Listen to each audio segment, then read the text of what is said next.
Welcome to this week's podcast episode. I brought on Dr. Nicole LePera. Dr. Nicole, welcome. Thank you, Heather. Thank you for having me.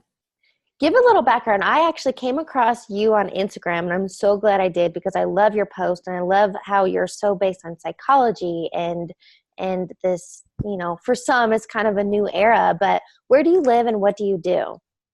Yeah, absolutely. So I live in Philadelphia, so I do have an office, a practice here, but since I've kind of opened up to the whole Instagram world, I do remote work, so I work with people everywhere. So I was clinically, to summarize it really briefly, I was trained in kind of the traditional sense. I have a PhD in clinical psychology, so probably what everyone out there listening kind of is familiar with. Either they've been in it or heard about it, the talk therapy, I have a couch in my room.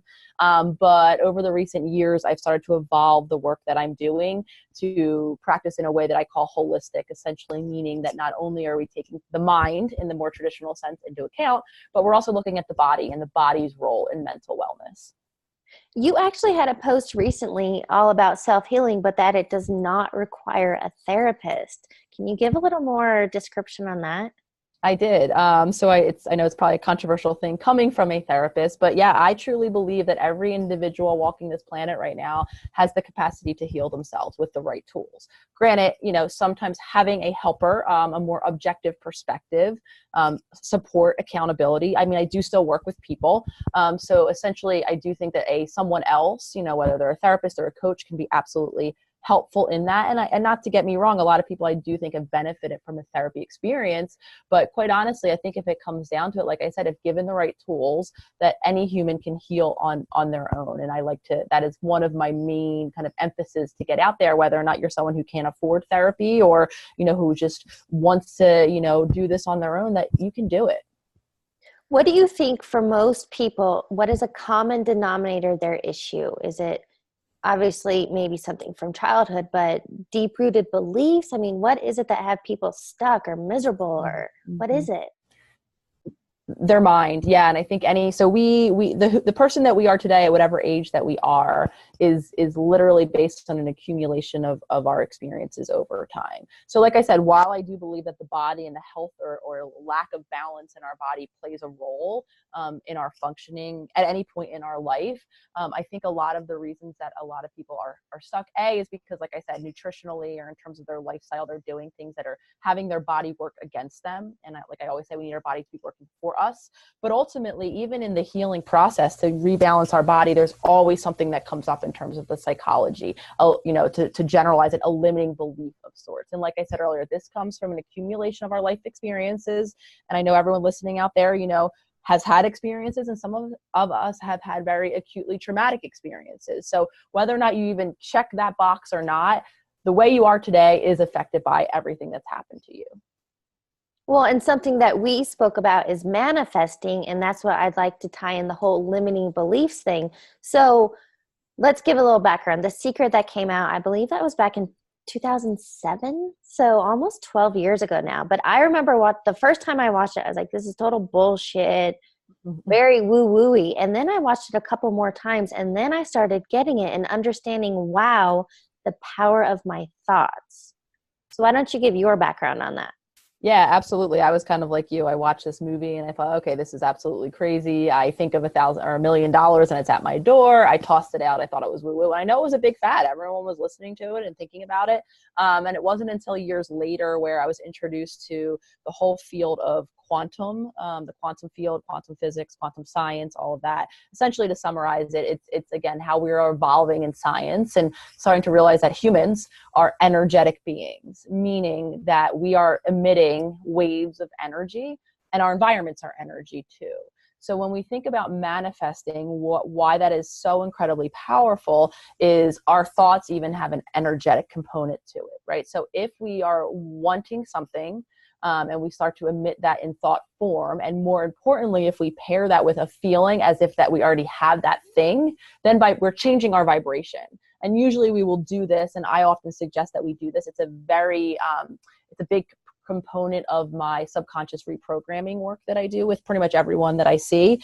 So essentially they come and they have a way of being, a pattern that isn't working for them. So to summarize it, they want to be different. They want to, and usually this pattern is based in some negative thoughts. I call them our negative narratives, resulting in a negative way they feel about themselves, and therefore in a less than ideal environment. So we start to harness the power of manifesting through literally thinking new thoughts, giving ourselves, pairing that new thought with a new feeling. How would it be if that were true? And in that moment, we are literally energetically the being as if that is already true. And if we do that consistently enough, and those of you who have followed me or work with me, probably I hammer down that word consistent all of the time, because that's what it is to kind of lay down a new habit or pattern. If we do that consistently enough, now we're starting to send out energetically new frequencies, which then can result in literally us getting and being who and what we want. And what I've studied, learned, and experienced, that wanting actually creates lack, because if you're wanting something, that means you don't have it. So how do you turn that want into the visualization, the feeling of already having it, and then it comes? Yeah, that's so interesting. And that was a big shift that I had made too. And I think naturally, for whatever reason, a lot of us humans are kind of primed to think in terms of lack in some way or the other. And I think part of it too is for some of us, it's really hard to imagine, feeling this new way or having this new thing. And that's where I kind of hammer down that it literally becomes a practice. And I say this because I think a lot of people get discouraged, right? If they go in a room and picture wanting this thing and then they can't imagine what it feels like, or they do it and then they don't get it.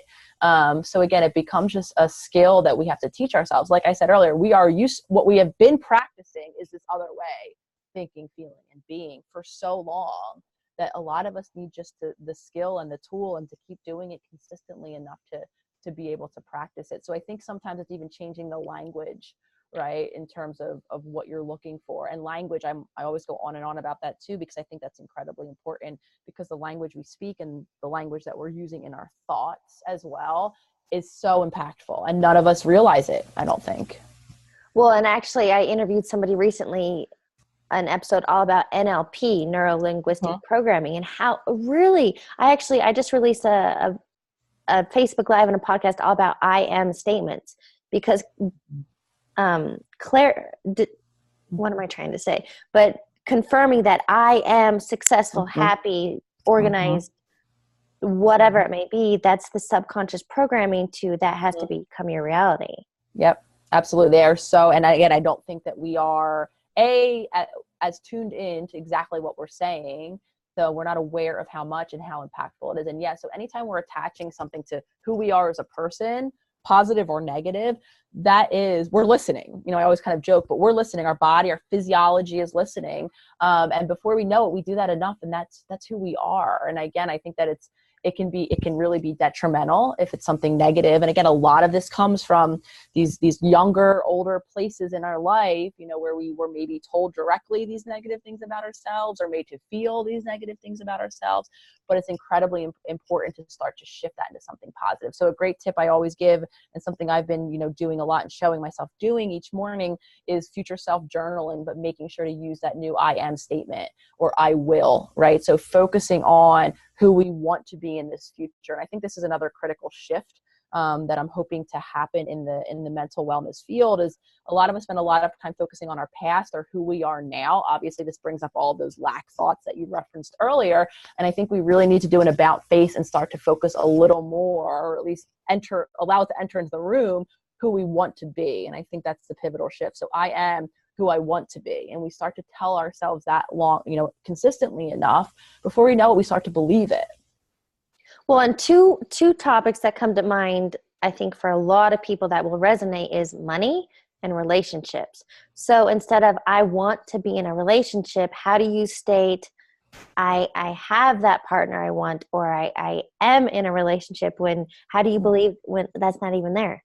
I mean, some of it is, relationships I think are tricky, because part of it is just being, kind of contained and sufficient and independent, that you're meeting your own needs enough, right? So some of the times we are looking for that partner to fill, things inside of us. So I think that's a critical shift that we have to, kind of make in our language and our reason, in a sense. And then it's just literally starting to practice the belief that out there, there is that partner that you're looking for. And again, while you might not believe, and I always say this, because part of we can't make it, to use kind of Abraham, I know you and I kind of referenced her earlier, we can't make the jump from a lack of belief over here to complete belief and believe it, right? So I have no partner. I can't summon having a partner, what that would feel like. But a first step, I can do it in increments. So I can first start to tell myself a little less frequently all of the negative crap of why I don't have this partner, right? And I think we first need to turn the volume down on our negative narratives before we can start to creep closer to believing something positive. And I think that's the critical area that a lot of people are missing and getting frustrated when it's not working for them, because that's a hard jump to make. Of course, you can't imagine what it's like to have a partner, likely because you've been telling yourself what it feels like to not have, or, kind of, emphasizing what it's like to not have a partner, probably likely 24 hours a day or of your waking life. So first it becomes just thinking that a little less, and therefore feeling that a little less. And then over time, you can start to develop the feeling of having the partner out there in the world waiting for you. And then what about money? How do you tie Same that? thing. Money is a huge another one that comes up. And again, as I say, all things, food, I'm going to throw out there too. These things, money, food, while they are objective realities in our daily life, for a lot of us, there's so much more meaning wrapped up around them. Meaning it's not just for food about nutritional needs. For money, it's not just about bill paying. Yes, I know on some level, both of those realities are the case, objectively, logically, right?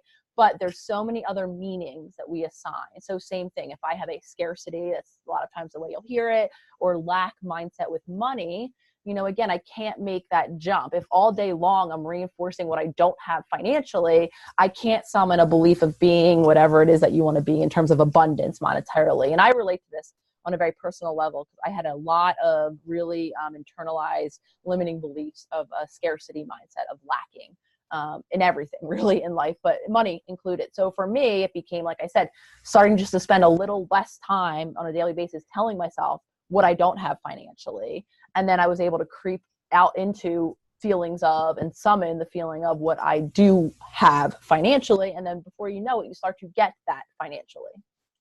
So somebody listening, how do we get this from kind of a woo-woo aspect to a practical, I like structure or steps or guides or formulas or so, okay, if I want to begin today, how do I begin manifesting those things I want, eliminating those limiting beliefs and stop the resisting? Yeah, absolutely. So I think the first step, and I have the body foundation that I always talk about, and the mind foundation. And a huge foundational practice is a meditation mindfulness practice. We have to be aware of what we're saying or what our thoughts are saying all day long. So that's the first step. We need to look, right? B, we need to start to identify the patterns, because each of our narratives, my narrative is going to be different than your narrative, and someone else is going to be a little different. So we need to know kind of what we're up against, right? And prioritize. I think this is a huge point I'm always talking about. There might be multiple things in there that you want to work on, right? But we can't do it all at once. So literally pick the one that is the most frequent, that you're faced with the most frequently, right? And write down for yourself, what is your negative narrative, right? So I was working with someone this week. It was, I am not enough, just to simplify it, right? So when I know now what I'm telling myself, some version of that more consistently than not, now I can start to use, whether you call it an affirmation or a mantra, I can start to literally lay down a new thought, which means, again, to simplify it, I am enough. I write that down, I put it somewhere I can see, I remind myself, and I just tell myself that consistently. I might not believe it at first, all right, because I've been telling myself I'm not enough for however many years we've been walking this planet, but that's a huge important place to start. So we need to have some sort of introspective mindfulness-based practice where we're looking, identify what the biggest, most glaring problematic narrative is, and then counter it, and then start to use, an affirmation or a mantra and start to tell yourself something new. That's awesome. And some people are like, well, how long is this going to take? I think that depends on how deep rooted these negative beliefs are. Yeah. If I get that question all the time. Always. I mean, this becomes, like I said earlier, I joke about consistency, but I mean, something I've had to come to terms with myself is there's no top to this mountain. So you literally this has to just become a practice that you're always aware of your thoughts, and, as they creep up and are not serving you, you have to just continually use these skills. But you're right, some of it is just acknowledge, how long have you been, if you're 20, 30, 40, 50, if you've been telling yourself this for that amount of years, logically, right, overnight, this doesn't change. So I think it's telling people that you have to be patient, but trust the process and do the work. Yep. And that's something I'm always going on about. One of the memes I always put out there is that, mental wellness requires your participation. And, we are not humans, at least maybe I'm speaking for myself, but I know a lot of people, we are not patient creatures, especially when we're uncomfortable or when we're in distress. Understandably, who doesn't want to feel better sooner rather than later? I know I did. I spent a lot of years really uncomfortable, with anxiety and panic and just a lot of limiting beliefs. So I totally get it. But yeah, it's being patient, it's trusting the process. And that's part of it too. It's developing habits that are sustainable. I'm always talking about small, consistent steps daily. And I'm always talking about noticing the progress, because that can be so motivating. And the thing is, probably the meme that everyone has seen, right? Healing is not linear. It's not. There's going to be times where you feel like you're slipping back. I just did a post on that today. There's going to be times where you're not seeing as much progress. So you just need to train yourself to have that motivation in the moments where you're starting to see the progress, that it's worth it. And it is. It is so worth it. So do you have a morning routine, or what do you do daily on a consistent basis to keep you manifesting or in a good mental space? Yeah, absolutely. My life looks a little bit like Groundhog's Day. So I wake up, I get up about 5 a.m. every day. Before I even am on my phone, I made a good practice. I had break that habit. I go into, a little room that I have. I do first thing I do is I do my future self journaling. So essentially I write a page of intentions that I have for that particular day. I base it just on that day, and I'll tailor it to whatever's going on for that day. I'll journal, with I am and I will statements based on the future self that I want to see myself being. I'm still working on things too.